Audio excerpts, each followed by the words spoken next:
Faulkner talked for the first time yesterday, introducing himself as the interim offensive coordinator for the Pittsburgh Steelers. Had plenty to say, about what his expectations are, how he plans to utilize this offense and find some tweaks to make improvements. Started off by, kind of giving a little shout out to Matt Canada and saying that he and everybody else on the offensive staff kind of feels like they let him down. Shared his love for the guy and how, he's friends, their wives are friends, everybody hopes the best for him. I thought that was a great way to start things off. And then he dove into how he plans to actually change things. He had two really good quotes about, what he does plan to change. This is the first one. Quote, "I'm a real detailed guy. That's how I operate. That's how I have to operate. And that's how I operate in the running back room. So that's how I'm going to operate anything that has to do with the offense or with our staff to make sure we're squeezing down, we're tightening it up, we're closing all the spaces so we go into a game and these guys can execute and play fast. That's the focus." Then a little bit later, he goes, "I feel like if you get around a bunch of different, good, capable men, you empower them to do their job. And we got a bunch of really good coaches all across the board. We got guys in our auxiliary staff and our offense who have been coordinators for a long time. Why wouldn't you use all of those resources?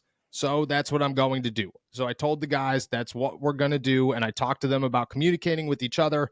It all comes back down to communicating. How can we funnel our energy to communicate with each other to produce a better product? That's it. And that's where my main focus is going to be, to make sure we're in lockstep and guys are coordinated that way. He pretty much said that there are no wholesale changes that anybody can make at this point in the season. You can't implement a new offense in week 12. I think we kind of expected that, understood that, but said that it's going to take a team. He's not really looking at this as he's the offensive coordinator and you follow his instructions and he has the best plan ever. He's kind of looking at it like, we have a pretty good offensive staff. It's time to utilize every resource we possibly have, and, the offensive players included, and try to get something going. Is that enough? Do you look at this and say, obviously you can't make wholesale changes, but to just come together, is that as good of an answer for you, at least, for how Faulkner could kind of fix this offense? Yeah, I mean, it's going to have to be enough. I mean, this is what they've got. This is what they're working with at this point. So it's going to have to be enough through the end of the season. I do appreciate this kind of approach from Eddie. I mean, he's walking into I would say a pretty difficult situation. This is kind of a first time move for him. So I think relying on, the rest of his staff is a good move, relying on guys who have been there.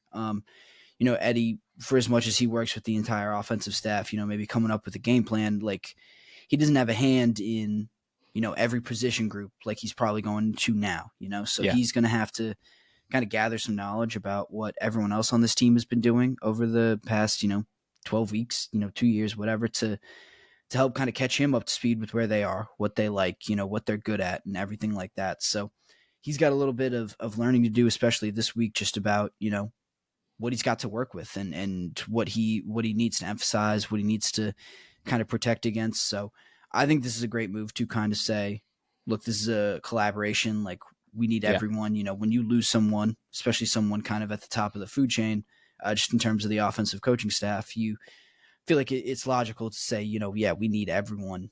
We need everyone in on this, trying to help us work and replace this guy. Yeah, I agree. I don't think that you could. I think a lot of guys come in here, and I think, to some degree, maybe that was Canada's issue, is that it's hard to say, hey, look, we got to adjust some things. How do we do so? Who do we talk to figure out, hey, this is a gap. This isn't working all the way. How do we fix this? Instead, a lot of guys go into a position, especially a position of power like that, and just say, I have this game plan. This game plan is going to work. If it doesn't work, we continue to hammer it and things will be fine. I mean, Canada said that every single week. It was, we're just going to continue to do what we're doing and eventually it'll work. And it never seemed to work. So I like that. I like how he mentioned 2 or 3 times during this press conference that at the end of the day, it's just about going into a week with a game plan, adjusting in game as much as we can, and then coming out of it, going back to the lab and saying, okay, what do we have to tweak to make this better next week? And I think that's huge. Like, that's all you could do, is you could take the product that you have and say, what can we do initially to make it better? And then what can we do week after week after seeing it on the field to make it as fine-tuned of a product as we can get by the postseason. I think that that's like the best approach, is to say it's not going to get fixed this week. It's probably not going to get fixed next week. Anybody who's sitting around thinking this offense is going to be a 600-yard offense, right away, not going to happen. But if you could get it to a place where you're winning and fight your way into the postseason, and then it's a good enough product in the postseason, I mean, you've given yourself almost a double chance. You've improved your odds by 50% to win a game in the playoffs compared to what they were. Because, you looked at it a week ago and we'd sit around saying, yeah, they could get there, but they're not going to do well once they get into the dance. Now it's just about coming up with a formula by the time you get into the postseason where it works. And I feel like that's all you can do when it comes to the offense. I mean, do you expect changes in game plan? Like, you can't change the scheme, you can't change the plays, but do you expect like a change in, all right, the Steelers are a running football team, they have a running back coach, this is a Najee Harris, Jalen Warren football team here on out? Or do you kind of expect it to still try to be we got to get Kenny going, we got to, have a 1-2 punch at running back? Do you expect anything different along those lines? Yeah, I kind of do. I mean, I think they put a lot on Kenny's plate through the first, I guess, half of the season or whatever, and I don't think that's going to be the case really anymore. I feel like Eddie and Mike Sullivan are going to kind of lean on what they know and what they're really comfortable with, and I feel like right now that's the running game. Well, Kenny's been a little bit of a question mark through most of the season, so I kind of expect them to, at least initially, at least against Cincinnati this week, really rely on, especially Jalen. I mean, Jalen only had 9 carries last week, like that. I don't think that's going to be the case again this week. So I think they're really going to lean heavily on Jalen. They'll lean heavily on Najee, and they will try to not throw as little as possible, but I think like just try to keep things simple for Kenny as he goes through this transition as well, because I feel like it's a big thing for him too, like losing your offensive coordinator, the only one that you've had in the NFL, like this creates a bit of a rocky situation for him. So I feel like the more that you can take something off of his plate and, lean on your running backs who've been playing really well, your offensive line who's been pretty good recently, save for maybe against Cleveland. I don't think they were great there, but like that's the stuff that's been working. So I feel like I would really expect them to lean on that and just lean on what's comfortable right now, and that's the run game. Yeah, I agree. I looked at it throughout the season, and I just kind of thought, and I think I wasn't alone on this thought, like, Canada knows that if Kenny works, his job is saved, and he was trying so hard to save his job. And I get it. Like, I understand that train of thought, but Faulkner's got nothing. He's got nothing to lose here. Kenny could stink, and at the end of the season, if the Pittsburgh Steelers offense is phenomenal at the end of the year because Eddie Faulkner's the dude and turns this around, and Kenny Pickett is still not good, the Pittsburgh Steelers won't sit around and go, well, it's Eddie Faulkner's fault. That's, they'll come to a realization that, maybe Kenny isn't the guy. And I think that's the territory that they're in right now. And Eddie understands that his sole purpose is to just win, just, hey, it doesn't matter how it works. We just got to win. And just like you said, Jalen Warren is probably their best bet to have success on offense. Najee Harris is probably their second best bet, but also like dumb little passes.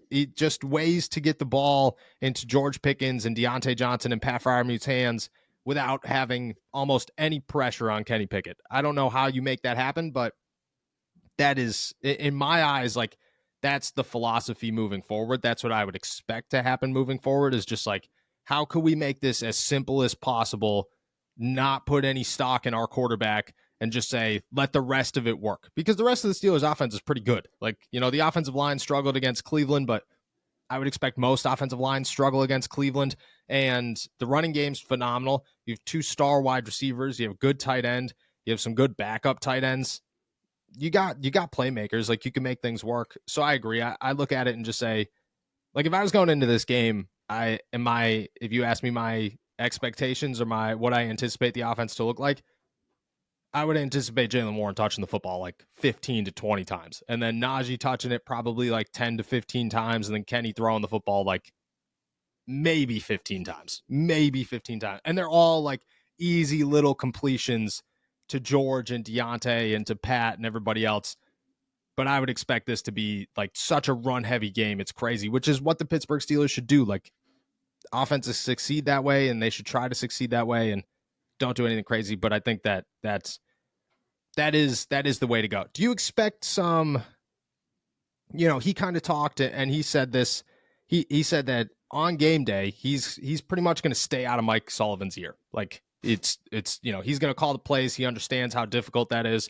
He's going to let that rock. Do you expect that to maybe like cause some confusion or maybe some hiccups, or do you think it's going to flow fine? Like, can you have an offensive coordinator Monday through Friday and then on Sunday just hand the reins to a guy and say, all right, here's the game plan, go call it, I'll just be chilling?